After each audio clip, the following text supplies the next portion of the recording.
êrişa Daişê li Moskowê gotê de herî kêm 140 kes hatin kuştin û bi dehan kes birîndar bûn. Careke din bala cîhanê dibe ser rêxistina terorîst Daişê. Çavdêr bawer dikin got Daişê di salvegera pênca ya şerê Baxozê xwest mesajekê bigihîne cîhanê got hîn jî akîv e. Li gorî pisporan êrişa Moskowê tekez dike got Sûrî navenda rêxistina Daişê ye. Got hîn jî karîna wê ya pêkarîna êrişên mezin li dar e.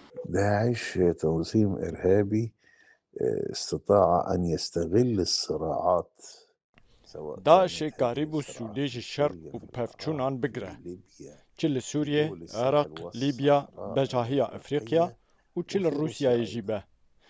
داعش رخستنه که خودیکارینه بکارانینا ناکوکیان و هیا گو چارەسەریەک ji krîza Sûriyê re nê dîtin Daişê dê aktiv bimîne. الأزمة السورية Li gorî amarên dezgehên ragihandinê yê nêzîkî Hesedê got ji destpêka vê salê de Daişê not û 4 êrîş di hundirê Sûriyê de bêk anîne. Heftê û 2 êrîş ji wan li dijî Hesedê bûn. Daişê li gorî pisporan li Sûriyê bi taybetî li bejahiya Palmêra û Dêra Zorê pir akîv bûye. داعش داوی نبویه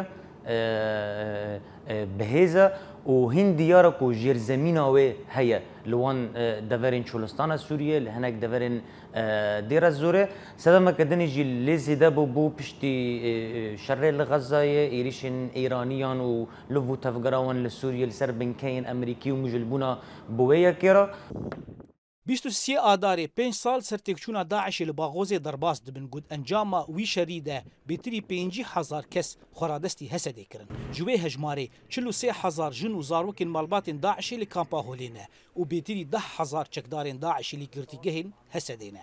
Li gorî gelek raporan hîn jî Daişê bi xwedî 10,000 çekdarên li Sûriyê weke şaneyên veşartî êrîşan pêk tînin. Navendên lêkolînan tekez dikin got kampa Holê û girtîgehên li Hesekê û Reqayê armancên sereke yên rêxistina Daişê ne di vê qûnavê de. Dêlînê ku gelek kes dîsanî ya ku hîn bi hişmendiya Daeş bandor bûne dîsa tevlê bibin. Yani Daeş bi va êrişên xwe dixwaze bi vê rewşên heyî ku hîn zêdetir kesên alîkariyê wê bikin an kesê tevlê wê bibin dixwaze van zêde bike.